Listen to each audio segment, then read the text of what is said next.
defensive performance as a whole unit kind of ranked since you've been back here? I mean, you guys, I know special team points allowed, but there weren't many, obviously, defensive points scored in that game. Right. We played hard. We played fast. It felt good to see our guys just out there playing. We were talking. We were on the same page. Wasn't very many busts, I didn't think. So, from that note, it was good. Huge storyline, or going into the season, one of the problems we wanted to fix was, again, preventing those big plays. Explosive plays. And I think UW's longest drive of the night was 36 yards. I mean, right. Obviously you guys, why were you guys able to limit that, I guess? Just once again being on the same page, with us only losing Bo Martin and getting everybody back, our second season, and having all the guys for spring ball and kind of just being on the same page this summer. And I think that's the key. They understand me. I understand them. I know what each guy can do. And so for us as a staff, it's our job to get those guys in the right position to make plays. How do you feel like the D-line played? I mean, I know there was a lot of talk on the inexperience of the O-line for Washington and the experienced D-line, but I don't think you guys had a sack till that last drive. I mean, overall, obviously they played well, but what did you see out of the D-line? Well, I was afraid to blitz those guys because I was afraid of their screen game.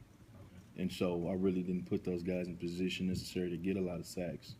Okay. So I knew that if we brought pressure, the screen game would be there for them. So we only rushed 4 at times. We brought a little bit of pressure, but it wasn't a whole lot. So I tell you what, the sacks, they came at opportune time. I take those when they came, but we didn't want to. I didn't want to give up the big play. I know that their staff over there, that team is well coached, and I knew that they would have some type of funk, trick play, and all that. And I didn't want to see one of those go for big yardage. JT was saying, because of Deuce being out, playing 3 technique and hadn't done it before. What made you guys comfortable that you could throw him in that role? And apparently he played pretty well, right? He's a veteran. He's physical. He's smart. He understands the game, and we just kind of felt like our best 4 was going with those guys up front. And our number one job is always to stop the run. So anytime we do that, we feel like, we'll have a chance to win. So we did pretty good against the run, I thought. Facing Tanner Mangum this week instead of Taysom Hill. You got limited film, I guess, on Tanner. But what did you see when you saw him on film other than the Hail Mary? He can throw it. He's confident. I remember him out of high school, and he was a good player then, and he's still a good player. So, he'll be ready to go. And like I said, with them playing at home, it's going to be their first home game. The crowd is going to be, fired up, excited. So, we'll have our work cut out for us this week. Did you guys look at him at A&M, or do you remember him from when you were here coaching? When I was before? here. Okay. When I was here coaching before. Were you watching that game, I guess, on Saturday, live, I guess? And did you see the Hail Mary at the time? And I guess from an emotional standpoint, just in your experiences, what does that do for a team when they win a game like that? And, for that offense and for him, with potentially, if Hill was out and they had lost, they may have been more down. I guess from an emotional standpoint, how does that help them, and what do you expect them going into this game? They're probably fired up, because they're 1-0 right now. So at this point of the year, everybody, half the country is 0-1, half the country is 1-0. So if you have a chance to be 1-0, you feel pretty good about yourself. They have to be on a high, and heading back home. To win in Nebraska, I don't care if it was a Hail Mary or if it was a 30-point victory. A win's a win.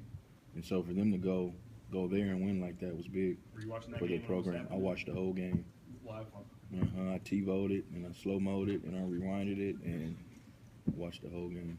And I watched it 3 times a day. So they have a lot of size. We talk about it every year with them, but they have a lot of size at the wide receiver position. Right. How does that make it different? They have a lot of size on their football team. Their O-line is huge. And that game, actually, that last game, you see their receivers, they go up and make plays for the ball. So that gives a quarterback, a great feeling knowing that he can hang it up there, and he has those tall guys to make those plays for him. The run game was, their running stats, it was mostly Taysom Hill, obviously won't be there. Right. Kind of a guessing game in terms of what they're going to do to try to run the ball now? I expect them to run the ball more. I'm sure they'll run the ball more. So, he's going to throw it as well, but I think we'll see more run. How did Tanner and Taysom kind of differ? And I know they say that it takes the running element out of it, but I mean, Tanner extended a few plays there. I think there was one shot that he took on 4th down. I can't exactly remember, but he kind of does have the ability to extend plays with his feet as well, it seems. Yeah, they both can extend plays, so it's not like, I mean, I don't want to face either one of them if you ask me, but, we are. But they both can run with the ball. Dylan got his first start the other night. How did he do out there, and what kind of growth have you seen in him in the last 8 months? He played well. Just that year, once again, he has a better understanding of the defense. So now he's not the thinking process is gone now. He knows what he's doing. He's reading his keys, and now he's playing fast. He made a couple hits in there where he was flying around. He's physical. He's a physical guy. So when you take that away from him, but he read his keys well, and he played fast. Obviously he walked into an awkward situation, not awkward, but a different situation here. He goes to Texas A&M. He's probably just another guy. He comes here. There's all this hype about him and buzz about him. Right. How did you see him handle that coming in here last year and just being thrown in that situation? I thought with him being a true freshman last year, he probably thought he was just going to come in the door and start. So he was humbled a little bit. Most freshmen, though, when they come in, every freshman in the country, when they're being recruited out of high school, everybody thinks that they're the best thing since, I'm the best and I'm the man, and then they get to college, and it's humbling. I mean, there's guys on our team that work hard, that can run, that are big, that are fast, and so, he was humbled a little bit, and I think it actually worked out in his favor because that hunger was he used that hunger in the right way. What kind of kid is he? Him probably as well as anybody. What kind of kid is he? What's he bring to this team? When it comes to the football field, man, I mean, he wants to be the best. He works his butt off. He's smart. He's silly at times. He's still young. So at times I have to grab him a little bit and go, "Hey, relax." But the kid is always smiling. He's always having fun. But I saw something in him that it clicked for him on Friday. His whole approach, I thought, throughout camp has been great. Second week in a row that you faced a true freshman quarterback. You didn't have much film on Browning. Now you're not going to have much on Mangum. What do you think of all that?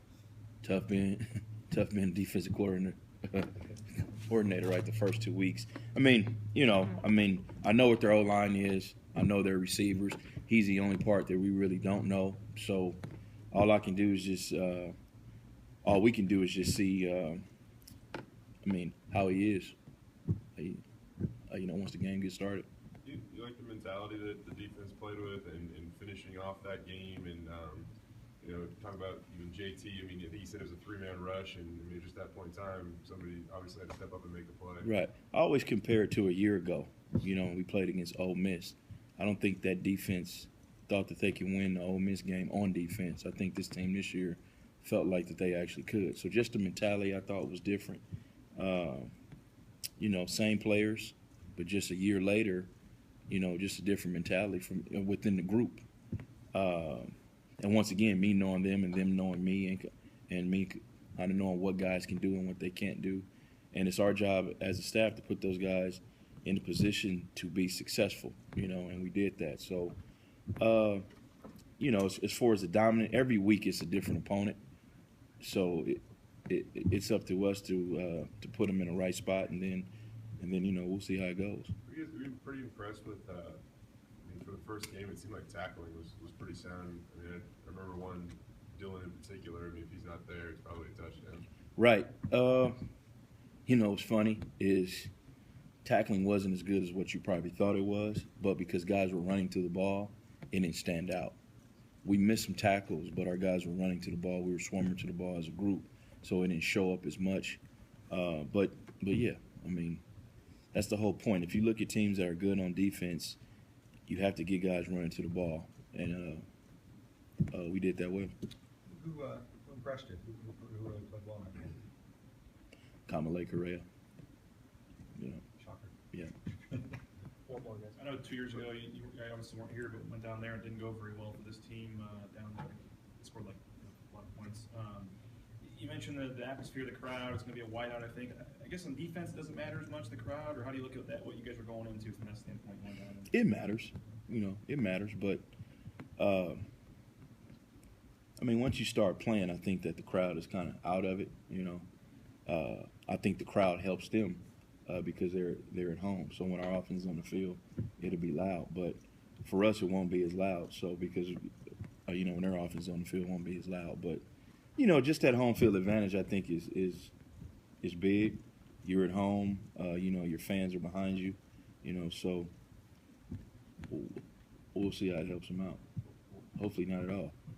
You mentioned Kamala. What stood out about him? I mean, he just played fast. He was active. He was zoned in. From walkthrough, from the week. I don't know if it was because we were playing against the whole staff or what, but he was zoned in that week. And whenever that kid is zoned in, you know that he's gonna have a good week. Thanks, Marcel. Thanks. I'm not getting on.